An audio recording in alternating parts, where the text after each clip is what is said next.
I swear to God, if I don't get my cute moment on a bench in Washington Square Park, someone's getting sued. Hi everyone, my name is Julia. Thank you so much for clicking on this video. I'm so glad you're here. And thank you so much for all the love and support in my previous video. It means the absolute world to me. So yes, welcome back to my channel. Today I'm going to be talking about the books that I read in January. Granted, there are some books that I started in January, but I ended them in the beginning of Feb, but whatever. We're still gonna count them as January books. Plus, I'm gonna be sharing with you guys the books that I plan to read for the rest of the month. So without further ado, let's get on with the books. So the first book that I read this month was This Is How You Lose the Time War by Amal, El-Mohtar, and Max Gladstone. So this is more of an epistolary novel. So what that means is the story is told mainly through letters, and it's not set in any specific time frame or time period. We actually jump through different time periods in this book, and it follows Red and Blue, who are time travel agents, and they are part of warring factions. Red is part of the agency, while Blue is part of the Garden. And the goal of these two factions is to control or do specific things in certain time periods in order to favor them. So they sent out Red and Blue, their best agents, in order to do these things for them. So we really just follow Red and Blue throughout different strands of time, so there isn't really much world building. But what's amazing about the book is the writing, and oh my gosh, it is so gorgeous but really abstract. So this book actually has a lot of polarizing opinions. It's either you love it or you hate it, and honestly I can see why people don't like this book. The writing, while super beautiful, can at times be very abstract and a bit hard to understand. To be honest, there were some points in the book wherein I had to pause because I couldn't understand what was going on. I don't know if I'm too stupid for this or what, but when I could understand it, I'd just be like, wow. I'd be in awe because the writing is stunning and it's very poetic and it's very lyrical. So the story, like I said, is told mainly through letters, and we have Red and Blue exchanging these letters. So it starts off as friendly banter, so they really just use the letters as an avenue to brag or gloat, like after every successful mission. But as the story progresses and as they send out more letters to one another, they start to fall in love.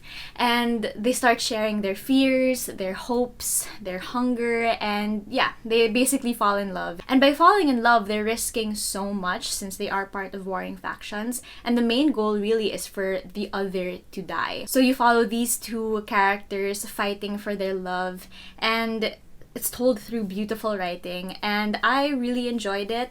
Though it may not be for everyone, I personally had a great time reading it, and yeah, I give it 5 stars. So the next book that I read in January was Tweet Cute by Emma Lord. This was actually recommended to me by my friend Noelle, and it's so funny because we both love recommending romance books to one another, since I think we have like very similar tastes when it comes to that. So thank you so much, Noelle, for this recommendation. Guys, this book was so cute. It is basically a modern day retelling of You've Got Mail. So if you guys love You've Got Mail as much as I do, it's honestly one of my favorite movies ever. Please drop everything and read this book. It is so cute. It really is a modern day retelling of the Nora Ephron film. So it's a YA contemporary. So it's mainly for young adults. But honestly, whatever, like, we're young adults. I'm a young adult.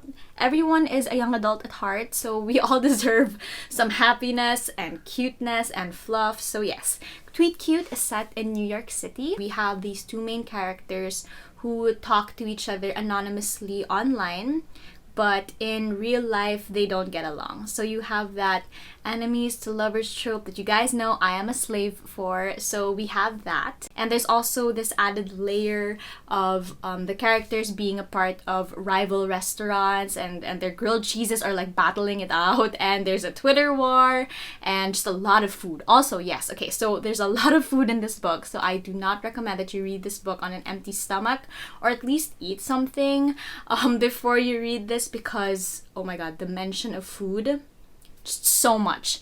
There's a specific food item that I really want to try. It's called the monster cake. So we have Pepper, the main character, one of the main characters. She writes a food blog with her sister, and she bakes basically. And there's this monster cake that she makes, and just the description of it is so like mouth-watering that I had to look for the recipe, and I actually found it, so I'll leave it down below. It's by Amal, so she's the author of the book. It's an official recipe of the monster cake, so if anyone's interested to make one for yourself, or maybe, send it my way, I'll leave it in the description box down below.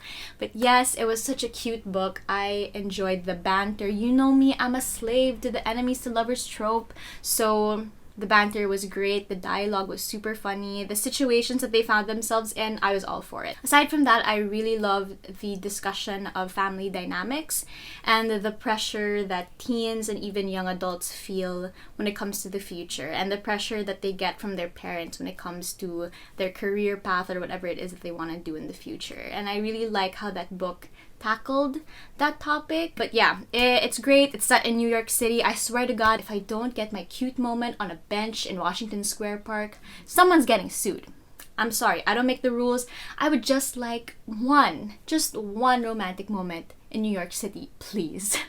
Like, I'm never gonna get my fill of romantic comedy set in New York. I feel like that city is ingrained in my brain.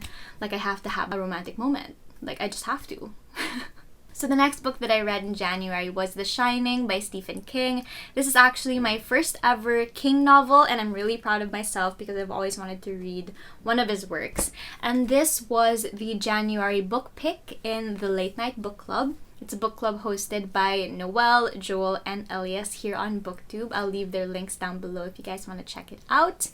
And yes, I actually watched the movie, the Stanley Kubrick movie, like years ago, and I already knew back then that the movie and the book were very different from one another, and in fact I think Stephen King hates the movie, so I had no problem reading the book since I knew that they were gonna be different anyway. I personally loved both. I think that the book and the film both stand on their own and they're both great, like, separately, but I really liked the book. I loved the Overlook Hotel in the book. I think the concept of the Overlook Hotel being this evil entity that possesses its inhabitants was executed so well, and I personally really enjoyed it. In the book, so like I said, it's an evil entity that has this long history of hate and horror, and it possesses its inhabitants. Sorry, I'm not like a film person or anything. Like, I just like watching movies, but in the film, it's more of a venue of isolation, and it's the place where Jack Torrance loses his mind. And speaking of Jack Torrance, wow, the book and how it describes his slow descent into madness was really well done. In the beginning, so we're introduced to the Torrance family and Jack, so we actually get more insight into Jack's character. And throughout the book, you actually see these small like slips of character and these gaps in his character, and it's a really slow burn, and then it's an avalanche and everything like loses itself, and it was a great time. Honestly, I really enjoyed, and I really loved the concept of the shine and how Danny has it. I actually listened to the audiobook while reading this book, and guys, I cannot recommend the audiobook enough. If you can get your hands on the audiobook, I'm sorry, I forget the narrator's name. I will leave his name down below, but if you can get your hands on an audiobook of The Shining, please do. It is such an experience. The narrator does such a great job at voicing out the different characters, and there's this one character, Tony, oh god, like his voice is so chilling. Like, there was this one night I couldn't sleep because I could hear his voice in my head. It was done so well, and I feel like it really amplified the reading experience for me, so I highly recommend. But there are some parts of The Shining that, or at least Stephen King's writing, that I didn't enjoy. I rated it 4 stars because of this. It's just how Stephen King writes his female characters and people of color. So we have Wendy, who was really objectified and sexualized, and even the other female characters in the book.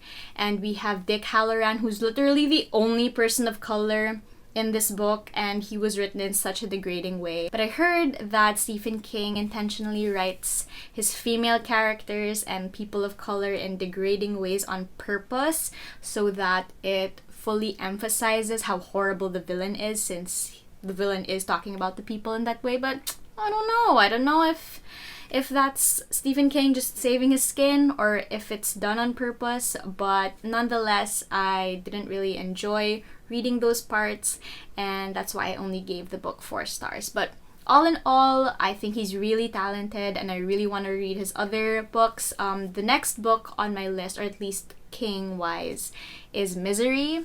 So once I get my hands on a copy, I will be sure to read that. The premise seems super interesting and I can't wait to read more of his work. I think he's really talented, for sure. The last book that I read in January was The Duke and I by Julia Quinn.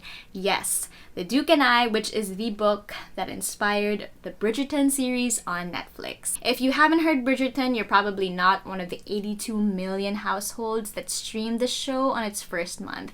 Yes, I think, if I'm not mistaken, it's the biggest Netflix show ever. And with good reason, I watched it too. I watched the show, I think the first few days of January, and I could see the appeal. I enjoyed it myself, and I got really curious. Like, I really wanted to see the source material. I wanted to know more about it, and to see if it compares to the show. And I heard that Julia Quinn gave Shonda Rhimes creative liberty to do whatever she wanted with the story, and with good reason. I mean, you don't teach Shonda Rhimes how to write TV, right? So I read the book, and I'll start this off by saying that the show is definitely a lot better than the book. The show was able to introduce new characters that added depth to the story. They even fleshed out existing characters in the book that were only mentioned once or twice. And the romantic relationship was executed so well on the show. Oh my god. Simon and Daphne, they're so cute. And the slow burn romance was also very satisfyingly executed on the show. And really, that is supposed to be the goal of any book to TV show or book to movie adaptation, and I can see why Shonda Rhimes chose this book. We can't deny Julia Quinn's skill at writing romantic comedies or romance in general. I think she's really talented. I loved the dialogue between Daphne and Simon and even the other characters. I also loved the first half of The Duke and I. I loved how the Bridgerton family was introduced.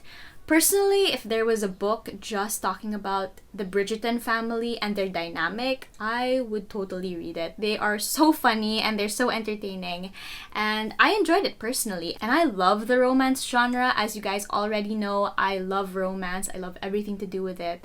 And this is great for the romance genre, especially Regency era romance. I love that it's becoming mainstream, and I'm all for working towards removing the stigma surrounding romance novels. So now moving on to the book.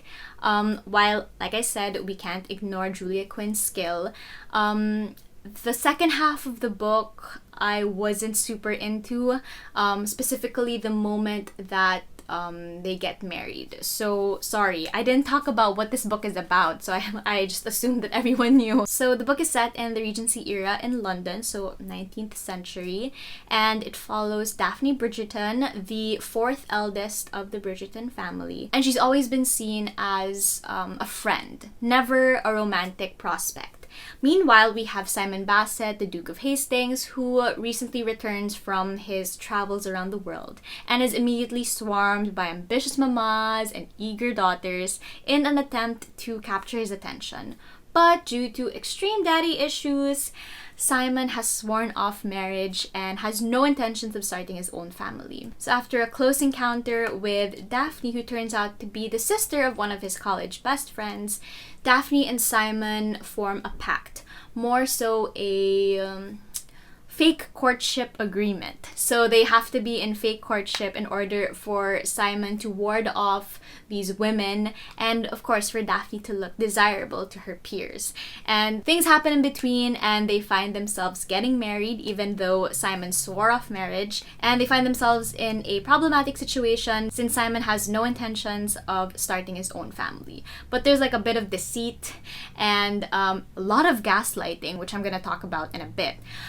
So yes, after they got married, I wasn't super into the story anymore. The banter was still there, but the problem, or at least how it was handled, oh god, it's quite problematic. But before I get onto that, I also wanted to touch on other problematic themes or problematic points in the book. I know that this was set in the 19th century, so I was trying my best to be really understanding of, number one, when this book was written. So I think it was published like early-ish 2000s, and the context of the time period in which it covers, so 19th century. So obviously the ideals of feminism weren't so popular back then. So back in the day, women were basically owned by men, and women were seen as objects, and all they had to do was get married and bear children. So that's one thing I was really like, oh god, okay. So I just really had to be understanding about that.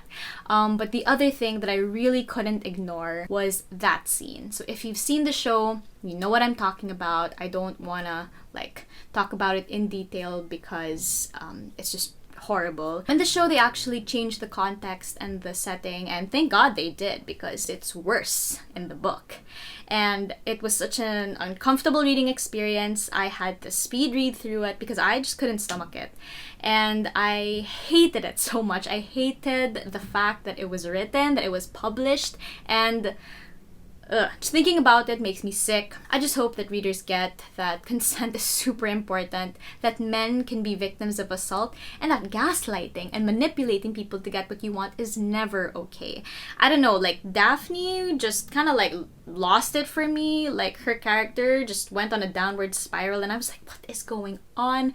And Simon was just like, what is happening? What is happening? Like that was just the question in my mind, like, who thought that this was okay? But yeah, those are my feelings. I rated this book 3 stars. It was good in the first few chapters, but once they got married, I just, oh god. Yeah, that's it really. Will I be reading The Viscount Who Loved Me, which I think is the second book? Maybe. Maybe I will, because from what I could gather, it has the enemies to lovers trope, and you know me, a slave to the trope, and I hear that it is one of the better books in the series. So there are a total of 8. Honey, I don't know if I have the time or the patience to read all 8 books. We'll see. We'll see if the second book salvages The Duke and I may pick it up probably closer to the second season, or once the second season comes out, because I really, that was a lot of reallys, love the show. And I can't wait for the story to focus on Anthony. I think he's such an interesting character, at least on the show. In the book, you don't really get to know, or at least hear about Anthony. They changed a lot from the book, and I'm glad they did.